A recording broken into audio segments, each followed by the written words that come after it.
Now you have the basic idea of how dropshipping works and how you need to get started. You can begin to think about how you're going to build your own business. This all begins with choosing your product and choosing your industry or niche. The product, of course, is going to be the item that you intend to sell, and this is going to be dictated by the industry or niche that you choose to enter. An industry or niche is the subject matter that you intend to write on and the industry that you want to operate your business in. This is important. The choice is going to impact on everything from the price of your products to the type of person you'll be selling to the type of businesses you'll be working with. The reason we call it a niche, or niche as some people pronounce it, when talking about an online business, is that a niche is a particular category. This is not only your subject matter, but also the type of person who is going to be reading your content. It's very important that you choose this correctly because the niche will affect the size of your potential audience. When you choose a subject matter, you want it to be one with niche appeal. This means it's aimed at a particular type of person who is specifically interested in that type of thing. An example of a niche might be knitting. Now, if you have a blog about knitting and you sell knitting paraphernalia, only people who are interested in knitting are going to read your blog and buy from you. This way, you've cut out a niche for yourself rather than trying to appeal to everyone. That in turn means that you have drastically reduced the amount of competition you're facing. Now you don't need to compete with the biggest companies on the net, and you'll find that paying for things like AdWords advertising is considerably more affordable than it would be for a more general topic. Likewise, getting to the top of Google for relevant keywords like buy knitting gear online is going to be far easier than trying to get a general e-commerce keyword like shop online. The latter will put you up against mega companies like Amazon and pretty much every other online business on the net. But the problem with choosing a niche topic is that sometimes it can be too narrow, to the point where no one is interested in buying from you. If your niche is puppies with 3 legs, then you're going to have a very small number of amputee puppy owners who can buy from you. You'll find it relatively easy to dominate the search engines and to be the number one supplier of products in that area. However, once you've sold to all 200 readers, well, you've pretty much reached the limit of what you can sell. On the other hand, a niche like fitness may be considered too broad. Buy fitness clothes online is a hugely popular search term that companies like Sports Direct, Sweaty Betty, and Mountain Warehouse dominate.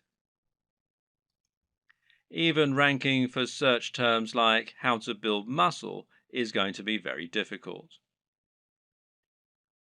The perfect niche or industry is one with a broad appeal, but which still gives you a unique twist. This way, you'll be able to appeal to a lot of people, but you'll also be able to avoid directly competing with the biggest competitors. This will also give you a better route to market, which is a term that describes any direct access you might have to your target audience.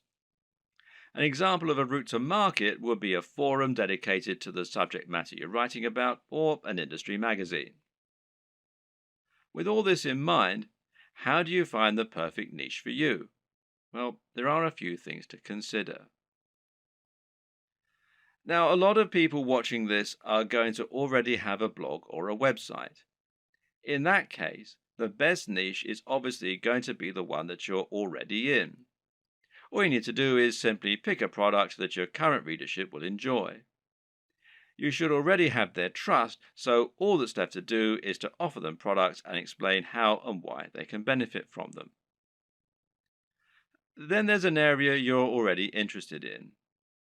This will often align with the last point, but you should always pick a niche that you find personally interesting. This makes a gigantic difference to the quality of the content you put out, to your ability to pick the best products, and more. Remember, as a blog owner, you're going to be required to write thousands of lines of content on this subject in order to demonstrate your expertise and to gain the trust of your voters. If you don't know anything about the niche, this is going to come across in your writing and you're going to find it a very dull job. On the other hand, if you have a legitimate love of the niche you're writing in, you'll find it no chore at all to write all that content, and you'll find it much easier to wow your readers with what you know. What's more, you'll have a better idea of how to pick a truly great product that will stand out and attract your audience. You'll have your finger on the pulse. There are also niches where you have an upper hand. Again, this relates directly to the previous two examples in many cases.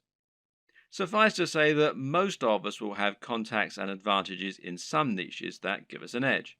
Perhaps, for example, you happen to know the owner of a very big fitness website or of a very big fitness magazine.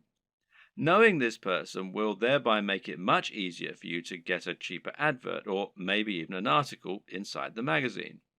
Now you can reach out to that audience directly and hopefully sell more product. Have a long think about your list of contacts and friends, and then consider finding a product that will let you make the most of those advantages. If you look at affiliate marketing, digital products, and internet marketing as a whole, you'll notice that certain niches stand out as being far the most popular, and those are fitness, making money, and dating. Now, why are these the most popular niches? On the one hand, it's because they have the broadest appeal. But the biggest reason is that they offer the best value proposition. A value proposition is basically the way in which your business is able to offer value. This is the way that your products can change people's lives. What is the end result of owning your product? If you're selling a hairdryer, then what you're really selling is the convenience and dry hair.